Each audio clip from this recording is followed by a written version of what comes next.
اعوذ باللہ من الشیطان الرجیم بسم اللہ الرحمن الرحیم یا ایہا الناس انتم الفقراء الی اللہ واللہ هو الغنی الحمید ان یشاء یذہبکم ویأتی بخلق جدید وما ذلک علی اللہ بعزیز۔ اے لوگو، تم محتاج ہو اللہ تعالیٰ کی طرف، اور اللہ وہ بے پرواہ ہے، تعریفوں والا ہے۔ اگر چاہے ختم کر دے تم کو اور لائے نہیں مخلوق۔ وما ذلک علی اللہ بعزیز، اور ایسا کرنا اللہ پر مشکل نہیں۔ ولا تزر وازرۃ وزر اخری، نہیں بوجھ اٹھائے گا کوئی بوجھ اٹھانے والا دوسرے کا بوجھ۔ وَإِن تَدْعُ مُثْقَلَةٌ إِلَى حِمْلِهَا لَا يُحْمَلْ مِنْهُ شَيْءٌ وَلَوْ كَانَ ذَا قُرْبَى إِنَّمَا تُنذِرُ الَّذِينَ يَخْشَوْنَ رَبَّهُمْ بِالْغَيْبِ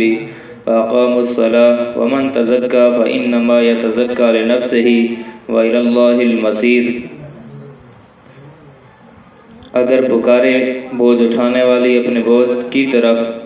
نہیں اٹھایا جائے گا اس سے کچھ بھی، اگرچہ اس کا قریبی رشتہ دار ہی کیوں نہ ہو۔ بے شک آپ ڈرائیں ان لوگوں کو جو ڈرتے ہیں اپنے پروردگار سے بن دیکھے اور قائم کرتے ہیں نماز کو، اور جس شخص نے تزکیہ کیا بس بے شک اس کا تزکیہ اپنے لیے ہے۔ وَإِلَى اللَّهِ الْمَصِيرُ، اور اللہ تعالیٰ کی طرف لوٹنا ہے۔ وَمَا يَسْتَوِي الْأَعْمَى وَالْبَصِيرُ، اور نہیں برابر ہو سکتے اندھے والبصیر دیکھنے والے۔ وَلَا الظُّلُمَاتُ وَلَا النُّورُ، نہ ہی اندھیرا اور نہ ہی روشنی۔ وَلَا الظِّلُّ وَلَا الْحَرُورُ، اور نہ سایہ اور نہ دھوپ۔ وَمَا يَسْتَوِي الْأَحْيَاءُ وَلَا الْأَمْوَاتُ، اور نہ ہی زندے اور نہ مردے۔ إِنَّ اللَّهَ يُسْمِعُ مَن يَشَاءُ، بے شک اللہ تعالیٰ سناتا ہے جسے چاہتا ہے۔ وَمَا أَنْتَ بِمُسْمِعٍ مَّن فِي الْقُبُورِ، اور آپ نہیں سنا سکتے ان کو جو قبروں میں ہیں۔ إِنْ أَنْتَ إِلَّا نَذِيرٌ، نہیں ہے آپ مگر ڈرانے والے۔ إِنَّا أَرْسَلْنَاكَ بِالْحَقِّ بَشِيرًا وَنَذِيرًا، بے شک بھیجا ہے ہم نے آپ کو حق دے کر، خوشخبری دینے والا، وَنَذِيرًا، اور ڈرانے والا بنا کر۔ وَإِن مِّنْ أُمَّةٍ إِلَّا خَلَا فِيهَا نَذِيرٌ، اور نہیں گزری کوئی امت مگر گزرا ہے اس میں ڈرانے والا۔ وَإِن يُكَذِّبُوكَ فَقَدْ كَذَّبَ الَّذِينَ مِنْ قَبْلِهِمْ، اگر جھٹلاتے ہیں آپ کو بس تحقیق جھٹلایا ان لوگوں نے، من قبلہم، جو اس سے پہلے تھے۔ جاءتہم رسلہم بالبینات، لائے ان کے پاس ان کے رسول واضح دلائل، وبالزبر، اور صحیفے، وبالکتاب المنیر، اور روشن کتاب۔ ثم اخذت الذین کفروا، پھر پکڑا ہم نے ان لوگوں کو جنہوں نے کفر کیا۔ فکیف کان نکیر، بس کیسی تھی ہماری پکڑ۔ اس رکوع کے اندر بھی، سب کا رکوع کے اندر طرح اللہ تبارک و تعالیٰ نے اس بات توحید اور تردید شرک اور قیامت کے وقوع کو اور اعمال کے محاسبہ کو بیان فرمایا ہے۔ اللہ تبارک و تعالیٰ نے پیچھے مومن اور کافر کی مثال کے لیے ایک مثال کا انتخاب فرمایا کہ ایک سمندر ہے جو میٹھا ہے اور اس کا مزہ میٹھا ہے، لوگ اس سے نفع اٹھاتے ہیں، جانور بھی نفع اٹھاتے ہیں۔ اور دوسری طرف ایک ایسا سمندر ہے جس کا مزہ کڑوا ہے، اور وہ نہ لوگوں کو نفع دے سکتا ہے نہ جانوروں کو نفع دے سکتا ہے، اس کا پانی بد مزہ ہے۔ اسی طرح مومن اور کافر کی مثال ہے کہ کافر خود بھی نفع اٹھاتا ہے، دوسروں کو بھی نفع دیتا ہے، اور لیکن کافر نہ خود نفع اٹھا سکتا ہے نہ اخروی اعتبار سے دوسروں کو نفع دے سکتا ہے۔ تو اس کے اندر بھی آگے پھر اللہ تعالیٰ نے کافر اور مومن کے لیے متضاد چیزوں کی مثالیں بیان فرمائیں۔ فرمایا متضاد چیزیں جیسے جمع نہیں ہو سکتی، ایک جیسی نہیں ہو سکتی، جیسے اندھا اور بینا برابر نہیں ہو سکتے، سایہ اور اسی طرح دھوپ برابر نہیں ہو سکتی، اندھیرا اور روشنی برابر نہیں ہو سکتے، اسی طرح مومن اور کافر بھی برابر نہیں ہو سکتے۔ سب سے پہلے اللہ تعالیٰ نے آیت کے اندر فرمایا یا ایھا الناس انتم الفقراء الی اللہ۔ اللہ تعالیٰ نے پوری انسانیت کو خطاب فرمایا کہ اے انسانوں، تم سارے کے سارے محتاج ہو اللہ تعالیٰ کی طرف۔ اللہ تبارک و تعالیٰ بے پرواہ ہیں، غنی ہیں، اللہ تعالیٰ کسی کے محتاج نہیں۔ فقراء، یہ فقار سے ہے، فقار کہتے ہیں ریڑھ کی ہڈی کو، جس کی ریڑھ کی ہڈی ٹوٹی ہوئی ہو، وہ شخص چونکہ چلنے سے عاجز ہوتا ہے، محتاج ہوتا ہے، اسی طرح اللہ تعالیٰ نے فقراء کہہ کر فرمایا جس طرح وہ چلنے سے عاجز ہے اسی طرح تم تمام چیزوں کے اندر اللہ تبارک و تعالیٰ کے محتاج ہو، اللہ تبارک و تعالیٰ کے سامنے عاجز ہو، پھر اپنی ضروریات کو تم اللہ تعالیٰ سے مانگتے ہو، اللہ تبارک و تعالیٰ سے التجا کرتے ہو۔ تمہاری تمام ضروریات کو پورا کرنے والی اللہ تعالیٰ کی ذات ہے۔ خواہ انسان ہو، انسان زبان قال سے اللہ تعالیٰ سے التجا کرتا ہے، اپنی ضروریات کی طلب کرتا ہے، اپنی چیزوں کی اللہ تعالیٰ سے طلب کرتا ہے، اللہ تعالیٰ سے مانگتا ہے۔ لیکن جو غیر انسان ہیں جیسے چرندے ہو گئے، پرندے ہو گئے، یہ اللہ تبارک و تعالیٰ سے زبان حال سے مانگتے ہیں، اور اسی طرح جو دوسرے جانور ہیں وہ بھی زبان حال سے مانگتے ہیں۔ باقی جیسے درخت ہو گئے، اسی طرح پہاڑ ہو گئے، پتھر ہو گئے، غیر جاندار چیزیں ہو گئیں جن کے اندر اللہ تعالیٰ نے بظاہر سانس پیدا نہیں کی، ان کو اللہ تعالیٰ نے جان نہیں دی، وہ جب اللہ تبارک و تعالیٰ سے مانگتے ہیں تو زبان حال سے مانگتے ہیں، زبان کال چونکہ ان کو ہے ہی نہیں۔ تو اللہ تعالیٰ نے فرمایا تم سارے کے سارے محتاج ہو، خواہ انسان ہو یا غیر انسان، سارے کے سارے اپنے وجود کے اندر، اپنے وجود کی بقا کے لیے اور اپنے نفع والی چیزوں کی بقا کے لیے سارے اللہ تعالیٰ کی ذات کے محتاج ہیں۔ اللہ تعالیٰ سے مانگیں گے تو اللہ تبارک و تعالیٰ دیں گے، اور اللہ تبارک و تعالیٰ بن مانگے بھی دیتے ہیں۔ جیسے کہ حدیث مبارکہ کے اندر آتا ہے، رسول اللہ صلی اللہ علیہ وسلم نے فرمایا کہ اگر بندہ انسان اللہ تعالیٰ سے نہیں مانگتا تو اللہ تعالیٰ ناراض ہوتے ہیں۔ دنیا کا دستور ہے، کتنا ہی گہرا تعلق کیوں نہ ہو، کتنی ہی گہری دوستی کیوں نہ ہو، کتنی ہی گہری وابستگی کیوں نہ ہو، لیکن جب بندہ اس سے اپنی ضرورت کی چیز مانگ لیتا ہے، ایک مرتبہ تو ہو سکتا ہے اگلا دے دے، دوستی کے لحاظ سے، تعلق کے لحاظ سے، رشتہ داری کے لحاظ سے، پڑوسی ہونے کے لحاظ سے، دوسری مرتبہ بھی ممکن ہے کہ وہ دے دے، لیکن 2-3 مرتبہ مانگنے کے بعد وہ شخص کتنا ہی گہرا دوست کیوں نہ ہو اس سے بیزار ہو جاتا ہے، اور اسے دیکھتے ہی راستہ چینج کر لیتا ہے، راستہ بدل لیتا ہے۔ لیکن اللہ تبارک و تعالیٰ کی ذات ایسی ذات ہے، رسول اللہ صلی اللہ علیہ وسلم نے فرمایا جب اللہ تبارک و تعالیٰ سے نہ مانگا جائے تو اللہ تعالیٰ ناراض ہوتے ہیں، جب اللہ تعالیٰ سے مانگا جائے تو اللہ تعالیٰ خوش ہوتے ہیں۔ جب بندہ اللہ تعالیٰ سے مانگتا ہے تو رسول اللہ صلی اللہ علیہ وسلم نے فرمایا بندے اور مانگ، اور تجھے کیا چاہیے۔ جب اللہ تعالیٰ اس کی ضروریات کو پورا کرتے جاتے ہیں پھر التجا ہوتی ہے اوپر سے کہ اور بندہ مانگ، تجھے اور کیا چاہیے۔ لیکن جو انسان ہے اگر اسے ایک مرتبہ مانگا جائے تو ہو سکتا ہے دے دے، لیکن دوسری مرتبہ تیسری مرتبہ مانگنے سے وہ محروم کر دے گا، اور اسی طرح بیزار ہو جائے گا، ناراض ہوگا۔ اللہ تبارک و تعالیٰ کی ذات ایسی ذات ہے جو نہ مانگنے سے تو ناراض ہوتی ہے لیکن مانگنے سے خوش ہوتی ہے۔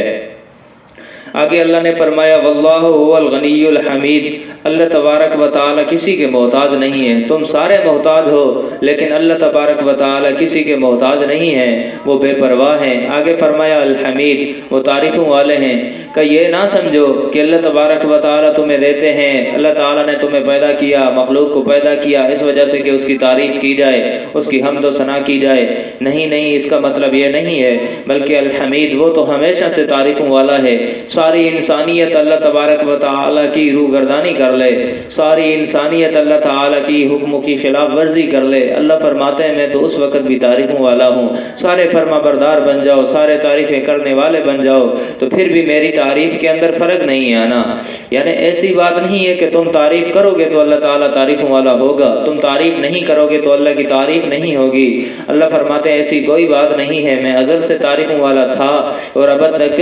تعریفوں والا ہی رہوں گا۔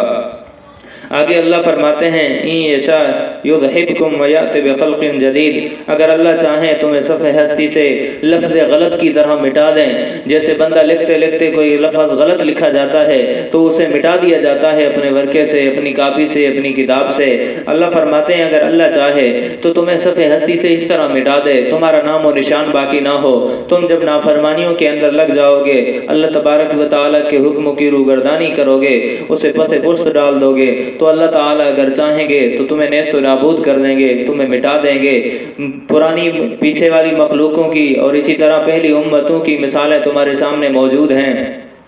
جب قوم عاد نے اللہ تبارک و تعالیٰ کے رسول کی نافرمانی کی اور اللہ تبارک و تعالیٰ کے حکموں کی نافرمانی کی اور اسے کچھ بھی نہیں سمجھا، انہیں اپنی طاقت پہ ناز تھا، انہیں اپنی طاقت پہ گھمنڈ تھا، دولت پہ ناز تھا، اللہ تعالیٰ نے ان کو عظیم طاقتوں سے نوازا تھا، بڑے بڑے قد کاٹ تھے، لیکن اللہ نے فرمایا کہ جب انہوں نے نافرمانی کی، رسول کو ستایا، اس پر ظلم و ستم کیا، توحید سے انکار کیا، اللہ تعالیٰ کی باتوں کو نہیں مانا، تو اللہ تعالیٰ فرماتے ہیں ہم نے ان پر ایسا عذاب مسلط کیا کہ ایسے گرے ہوئے پڑے تھے کہ کأنہم اعجاز نخل خاویہ، جیسے کھجوروں کے تھڑ ہوتے ہیں، ایسے پڑے ہوئے تھے۔ اللہ تعالیٰ نے فرمایا پھر ہم نے ان کے ایک بچے کو بھی نہیں چھوڑا، پوری ان کی ذریت کو صفحہ ہستی سے مٹا دیا، ان کا نام و نشان مٹا دیا۔ فرعون نے جب اللہ تعالیٰ کی نافرمانی کی، اللہ تبارک و تعالیٰ نے اسے غرق کر دیا۔ نمرود نے جب اللہ تعالیٰ کی نافرمانی کی تو اللہ تبارک و تعالیٰ نے ایک مچھر کمزور مخلوق سے اللہ تعالیٰ نے اسے تباہ و برباد کروا دیا۔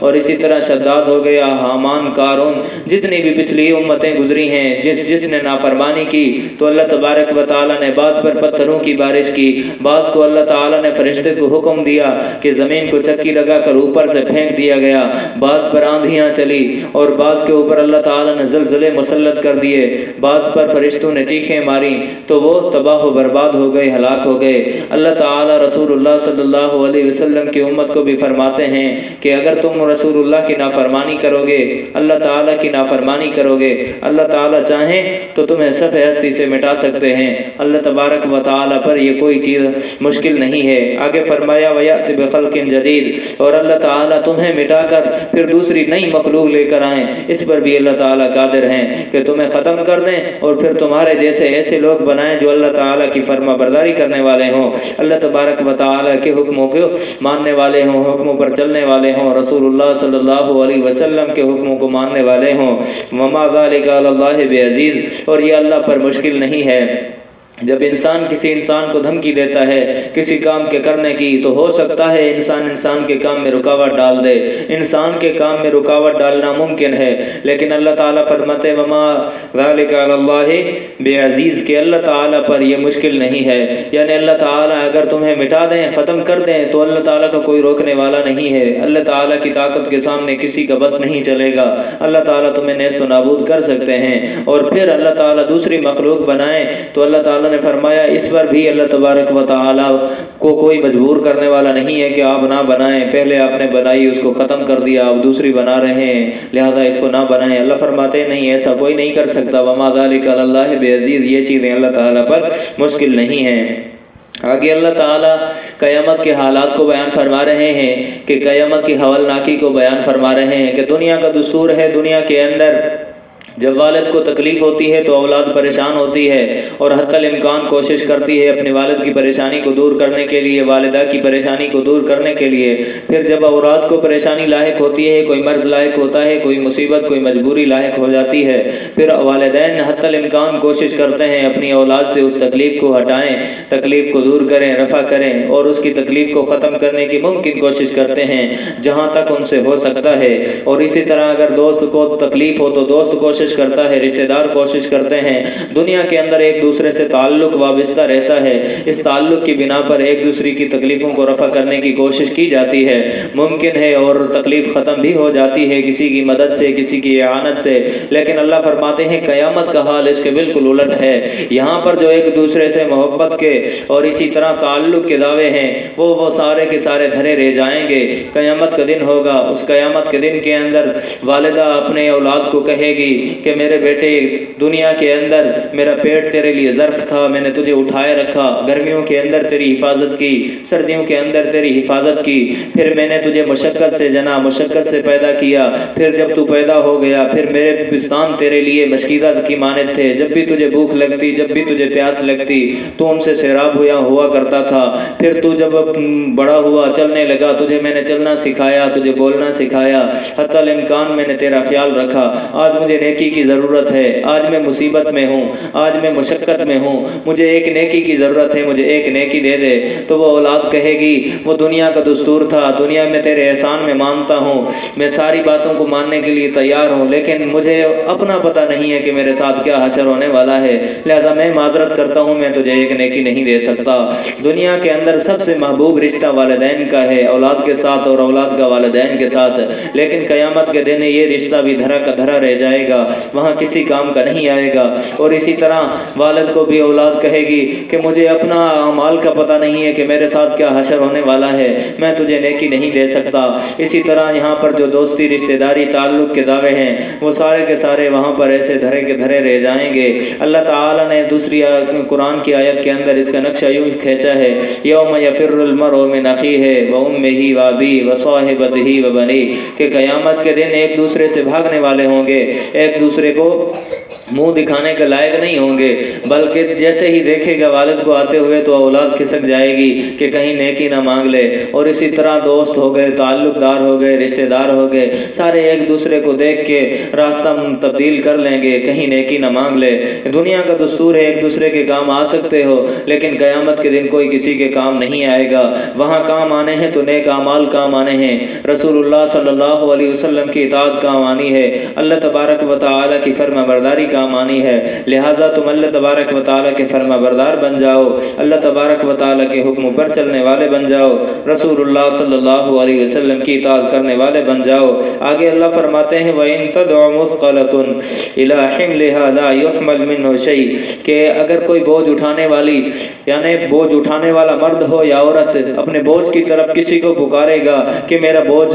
زیادہ مشکل ہے، تو کچھ اٹھا لے اس کو، اگر وہ اٹھانا ایک تو بات ہے کہ اٹھا نہیں سکیں گے، پہلی بات کوئی کسی کا بوجھ اٹھائے گا نہیں، وَلَا تَزِرُ وَازِرَةٌ وِزْرَ أُخْرَىٰ، لیکن اگر کوئی بوجھ اٹھانا بھی چاہے اللہ تعالیٰ فرماتے ہیں بوجھ اٹھا نہیں سکے گا، لا يحمل منه شيء، کہ اس سے کچھ بھی اٹھایا نہ جائے گا، یعنی قیامت کے دن کوئی کسی کا بوجھ نہیں اٹھا سکے گا۔ ہاں دنیا کے اندر اگر کسی نے کوئی غلط طریقہ رائج کیا ہے، کوئی بدعت گھڑ لی، کوئی ایسا غلط کام کیا جس کی وجہ سے لوگ اسے دیکھ کر وہ کام کرنے لگے، تو اس کا جو گناہ ہے یہ دوسرے کے بوجھ میں نہیں آتا، بلکہ یہ اس کا اپنے وبال، اپنا بوجھ ہے، جو اس نے دنیا کے اندر کیا یہ اسی کا ہی وبال ہے۔ اب دوسروں کا وبال کیا مانا، دوسروں کو گمراہ کیا، تو چونکہ گمراہ کرنے کے اندر اس کا ہاتھ تھا تو اسی کا اپنا ہی وبال ہے، تو ان کا وبال بھی وہ اٹھائے گا، وہ اس سے مستثنا ہے۔ اس کے علاوہ یہاں پر وبال کی بات ہے کہ اگر کسی پر بوجھ زیادہ ہوگا تو وہ اپنے بوجھ کی طرف کسی کو بلائے بھی، وہ آ بھی جائے تو اس سے اٹھایا نہ جائے گا۔ وَلَوْ كَانَ ذَا قُرْبَىٰ، اگرچہ قریبی رشتہ دار ہی کیوں نہ ہو، یعنی اگرچہ اتنا ہی قریبی رشتہ دار کیوں نہ ہو جیسے والدین کا رشتہ ناتا ہے، بہن بھائی کا رشتہ ہے، فرماتے ہیں پھر بھی وہ بوجھ ایک دوسرے کا نہ اٹھا سکیں گے۔ آگے اللہ تعالیٰ فرماتے ہیں انما تنذر الذین یخشون ربهم بالغیب واقاموا الصلاۃ ومن تزکا فانما یتزکا لنفسہ والی اللہ المصیر۔ رسول اللہ صلی اللہ علیہ وسلم کو خطاب ہے کہ آپ علیہ الصلوۃ والسلام جب مشرکین مکہ کو توحید کی دعوت دیا کرتے تھے اور وقوع قیامت اور اعمال کے محاسبہ کی بات کیا کرتے تھے تو مشرکین مکہ آپ علیہ الصلوۃ والسلام کا مذاق اڑایا کرتے، آپ علیہ الصلوۃ والسلام سے ہنسا کرتے تھے، اور توحید کی جب بات کرتے تو آپ کو سخت تکلیفیں دیا کرتے تھے، اور ساتھ ساتھ جو آپ کو ماننے والے تھے ان کو سخت تکلیفیں دی جاتی تھیں، سخت آزمائش سے گزرنا پڑا ان کو، بڑے بڑے مصیبتوں کے پہاڑ ان پر ڈھائے گئے، تو رسول اللہ صلی اللہ علیہ وسلم ان کی خیر خواہی میں ان کو دعوت دیتے، جہنم کی آگ سے ان کو بچانا چاہتے، لیکن وہ بچنے کا نام نہ لیتے، اور رسول اللہ صلی اللہ علیہ وسلم کو اس بات کا دکھ ہوتا کہ میں ان کا سراپا خیر خواہ ہوں اور ان کی بھلائی سوچ رہا ہوں، ان کی بھلائی کے بارے میں ہی میرا خیال ہے، لیکن وہ میری بات کیوں نہیں مانتے؟ تو اللہ تعالیٰ نے فرمایا اے پیغمبر اگر آپ کی بات نہیں مانتے تو آپ دل شکستہ نہ ہوں، دل برداشتہ نہ ہوں، آپ غمگین نہ ہوں، آپ پریشان نہ ہوں، کیونکہ آپ کا کام صرف ڈرانا ہے، کوئی ایمان قبول کرتا ہے کوئی نہیں کرتا، یہ آپ کے بس کی بات نہیں ہے اور نہ ہی آپ پر لازم ہے، کوئی آپ کی بات مانتا ہے تو آپ اس کو اپنے زمرہ کے اندر داخل کر لیجئے، نہیں مانتا تو آپ اس کے در پہ نہ ہوں، کیونکہ آپ صرف نذیر ہیں، ڈرانے والے ہیں، آپ کا کام توحید کی تبلیغ کرنا ہے، آپ صرف تبلیغ ہی کرتے رہیے، کوئی نہیں مانتا تو نہ مانے، آپ ان لوگوں کو ڈرائیں الذین یخشون ربہم، جو اپنے پروردگار سے ڈرتے ہیں بالغیب، بن دیکھے، یعنی دنیا کے جہان کے اندر ایمان بالغیب ہے کہ اللہ تعالیٰ کو نہ ہم نے دیکھا ہے، نہ ہم نے فرشتوں کو دیکھا ہے، نہ جنت جہنم کو دیکھا ہے، نہ قبر کے عذاب کو دیکھا ہے، نہ آخرت کے کسی اعمال کو دیکھا ہے ہم نے، بلکہ رسول اللہ صلی اللہ علیہ وسلم اصدق الصادقین، سچوں میں سے سب سے زیادہ سچے رسول اللہ صلی اللہ علیہ وسلم کی زبان سے سنا ہے ہم نے۔ ہمارا بن دیکھے رسول اللہ صلی اللہ علیہ وسلم کی زبان اطہر نبوت والی زبان پر اعتبار اور یقین کامل ہے۔ ہماری آنکھیں تو دھوکہ کھا سکتی ہیں، لیکن رسول اللہ صلی اللہ علیہ وسلم کا بتایا ہوا کام اور اسی طرح بتائے ہوئے اعمال کو دھوکہ نہیں دے سکتے۔ تو اللہ تعالیٰ نے فرمایا آپ ان کو ڈرائیں جو بن دیکھے اللہ تعالیٰ سے ڈرتے ہیں، اور آگے فرمایا دوسری ان کی صفت یہ ہے کہ وہ نماز کو قائم کرتے ہیں۔ یہاں پر صرف نماز کا ذکر کیا کیونکہ اہم عبادات میں سے اہم عبادت نماز ہے، اور ایمان کے بعد سب سے پہلے جو چیز لازم ہوتی ہے، لاگو ہوتی ہے، وہ نماز ہے۔ تو رسول اللہ صلی اللہ علیہ وسلم کو فرمایا گیا کہ آپ اللہ تعالیٰ سے ڈریے، اور اللہ تعالیٰ سے ڈرائی ہے ان کو جو بن دیکھے ڈرتے ہیں اور جو نماز قائم کرتے ہیں، یعنی ایمان بھی قبول کرتے ہیں اور اعمال صالحہ بھی کرتے ہیں۔ تو آپ ان کی فکر کیجئے، جو نہیں مانتے آپ ان کی فکر کو چھوڑ دیجئے، آپ دل برداشتہ نہ ہوئیے، آپ غمگین نہ ہوئیے۔ آگے اللہ نے فرمایا وَمَن تَزَكَّىٰ فَإِنَّمَا يَتَزَكَّىٰ لِنَفْسِهِ، جو شخص تزکیہ کرتا ہے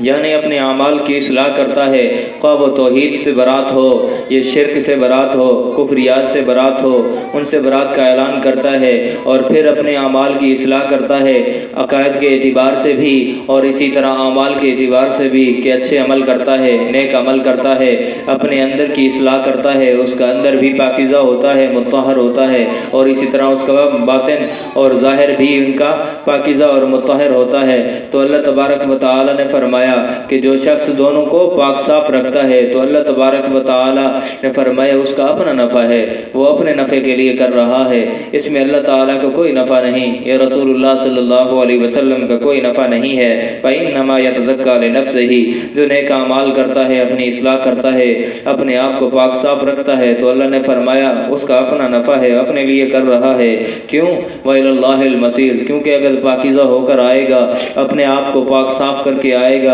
گناہوں کی آلودگی سے، گناہوں کی گندگی سے بچ کے آئے گا، تو اللہ تبارک و تعالی نے اس کے لیے جنت تیار کر رکھی ہے۔ اللہ تعالیٰ اس کو جنت سے نوازیں گے، جنت سے اس کا اکرام کریں گے، اللہ تبارک و تعالیٰ اسے نعمتوں سے نوازیں گے۔ لیکن اگر اپنے آپ کو گناہوں کے دلدل کے اندر پھنسا کے آتا ہے، گناہوں کی تاریکیوں سے گزار کے آتا ہے اور گناہوں کی گندگی میں لت پت ہو کے آتا ہے، تو اللہ تبارک و تعالیٰ نے اس کے لیے جہنم تیار کر رکھی ہے، جہنم کا عذاب اس کے لیے ہوگا۔ تو اللہ تعالیٰ نے جیسے فرمایا کہ فَإِنَّمَا يَتَزَكَّىٰ لِنَفْسِهِ، تو اپنے آپ کو بچانے کے لیے انسان اپنے اعمال کی اصلاح کرے، عقائد کی اصلاح کرے۔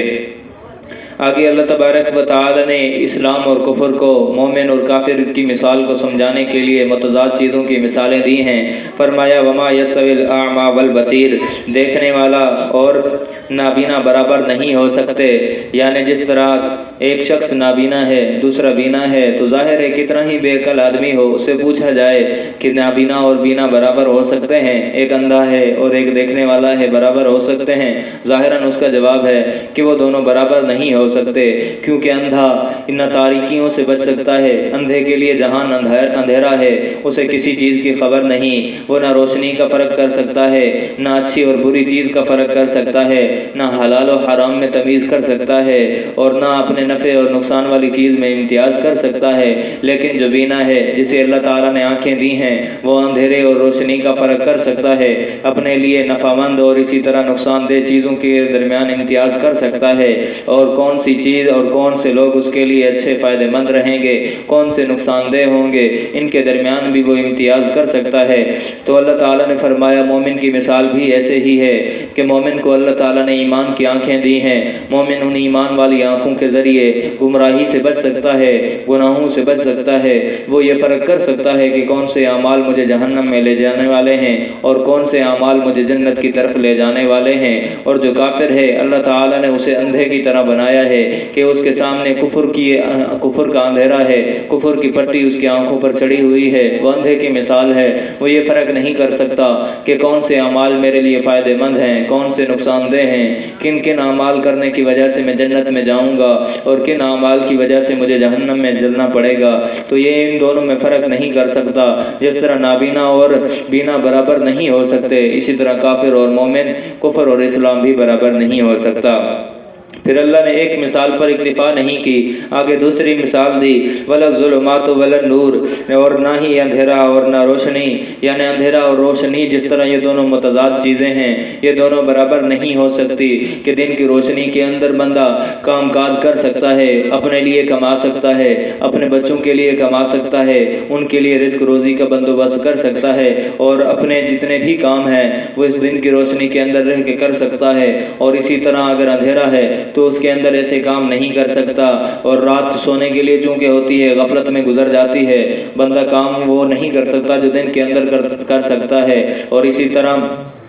رات کے اندر انسان کو ڈر بھی لاحق ہو سکتا ہے، لیکن دن کے اندر انسان ڈرپوک بھی شیر ہو جاتا ہے۔ جس طرح ان دونوں چیزوں میں فرق ہے، تو رسول اللہ صلی اللہ تبارک و تعالی نے فرمایا کہ مومن اور کافر میں بھی ایسے فرق ہے کہ مومن اس اندھیری مثال کی طرح ہے، جس طرح اندھیرا ہے اس سے انسانوں کو ڈر لگتا ہے، اس کے اندر وہ کام نہیں ہو سکتے جو دن کو ہو سکتے ہیں روشنی میں۔ اور اسی طرح مومن جو ہے وہ بھی اس کے اندر بھی اتنی وہ کام، مومن جو ہے ایسے کام کرتا ہے، ایسے اعمال کرتا ہے جیسے روشنی ہے، روشنی کی مانند مومن کی مثال ہے، اور کفر کی مثال اندھیرے کی طرح ہے، کافر کی مثال اندھیرے کی طرح ہے۔ آگے اللہ نے فرمایا وَلَا الظِّلُّ وَلَا الْحَرُورُ، اور جیسے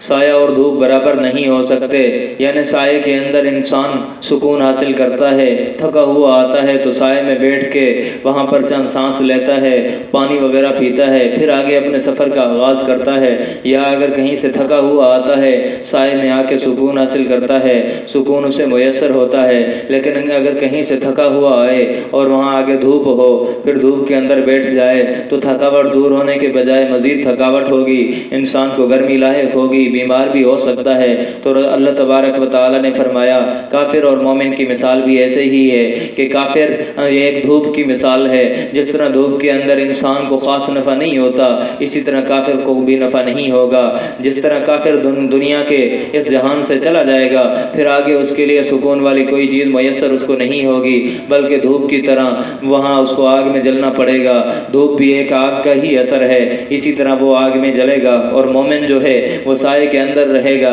یہ سایہ درخت کا اللہ تعالیٰ کی نعمت کا اثر ہے، تو مومن نعمتوں کے اندر ہوگا، جنت کے اندر، جنت کے درختوں کے سائے کے اندر ہوگا۔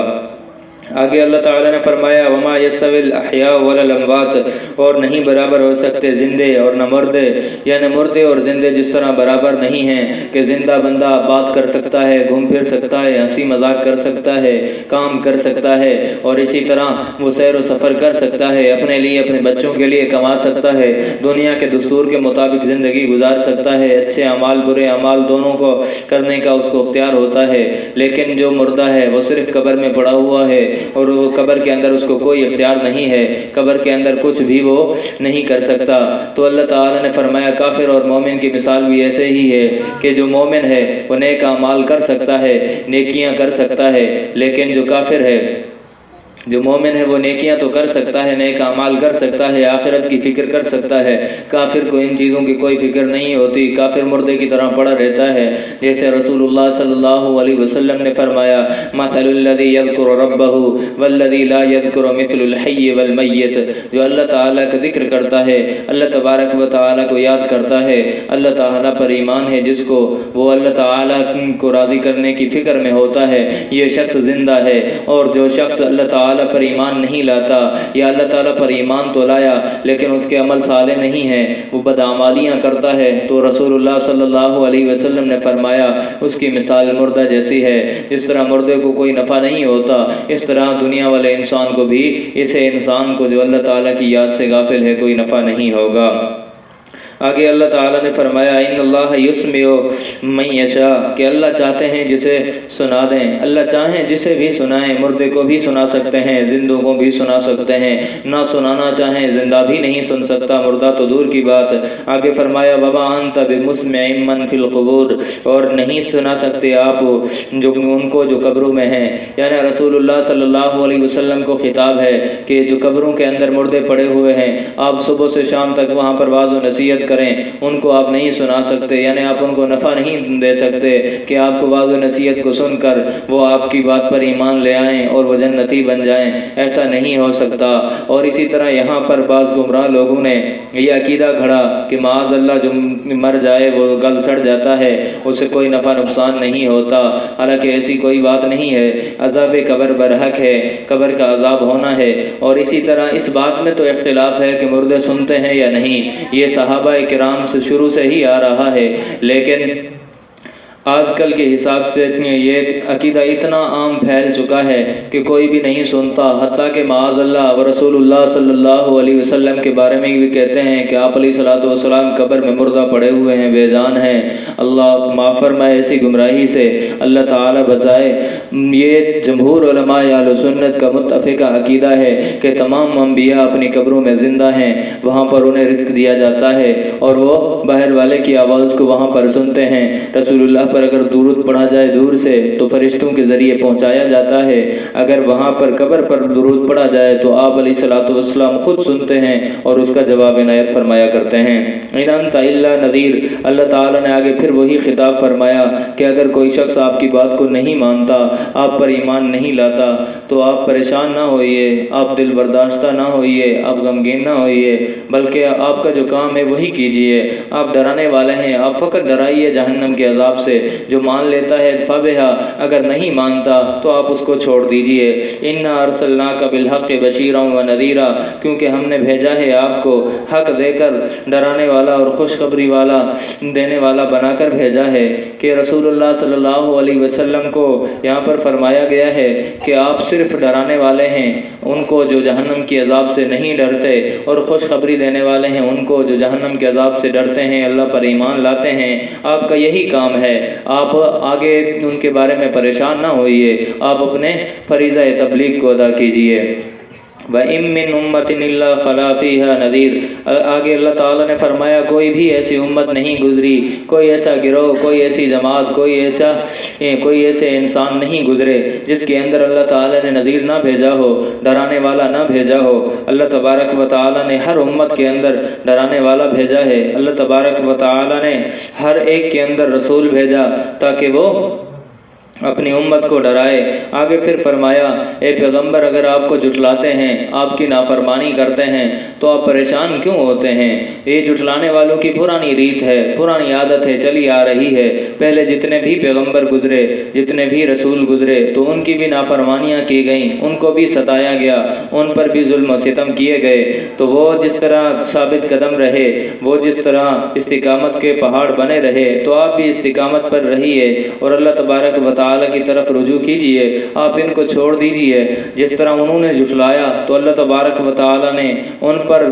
ان کو جب پکڑ کی ان پر تو اللہ تعالیٰ نے عذاب مسلط کر دیے۔ یہ جھٹلا رہے ہیں تو ان پر بھی عذاب مسلط ہوگا، کہ ان کے پاس بھی رسول واضح دلائل لے کر آئے، معجزات لے کر آئے، واضح کتابیں لے کر آئے، صحیفے لے کر آئے، لیکن انہوں نے رسول ان کی باتوں کو نہیں مانا، ان کا انکار کیا، مذاق سمجھا، تو اللہ تبارک و تعالیٰ نے ان کو سخت عذاب میں مبتلا کر دیا۔ کسی پر سخت تیز ہوائیں چلائیں، کسی کو اللہ تعالیٰ نے زمین سے اٹھا کے آسمان سے پلٹ دیا، کسی کو اللہ تعالیٰ نے پانی کے اندر غرق کر دیا، کسی پر زلزلے مسلط کر دیے، کسی پر پتھروں کی بارش کر دی۔ تو اللہ تعالیٰ نے فرمایا اگر یہ آپ کو جھٹلاتے ہیں تو آپ پریشان نہ ہوئیے، ان پر بھی اللہ کا عذاب آئے گا۔ پھر بدر کے اندر مشرکین مکہ پر اللہ کا عذاب آیا کہ اللہ تبارک و تعالیٰ نے ان کو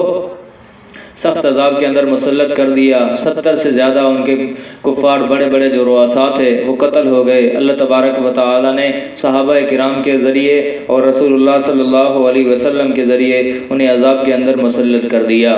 اور آگے اللہ تبارک و تعالی فرماتے ہیں ثم اخذت الذین کفروا فکیف کان نکیر، پھر پکڑا ہم نے ان لوگوں کو جنہوں نے کفر کیا، فکیف کان نکیر، پھر کیسے ہوا انجام جھٹلانے والوں کا، یعنی جب جو انہوں نے جھٹلایا تو اللہ تبارک و تعالی نے فرمایا کہ ہم نے ان پر عذاب مسلط کر دیا، تو ایسا ان پر عذاب آیا کہ اس سے بچنا ناممکن تھا۔ تو اللہ تعالیٰ تحدید کے طور پر فرما رہے ہیں فکیف کان نکیر، کیسے ہوا میرا پکڑنا۔ تو اللہ تعالیٰ فرماتے ہیں یہ جھٹلا رہے ہیں تو ان کو بھی اللہ تبارک و تعالیٰ اس طرح پکڑیں گے، آپ پریشان نہ ہوئیے۔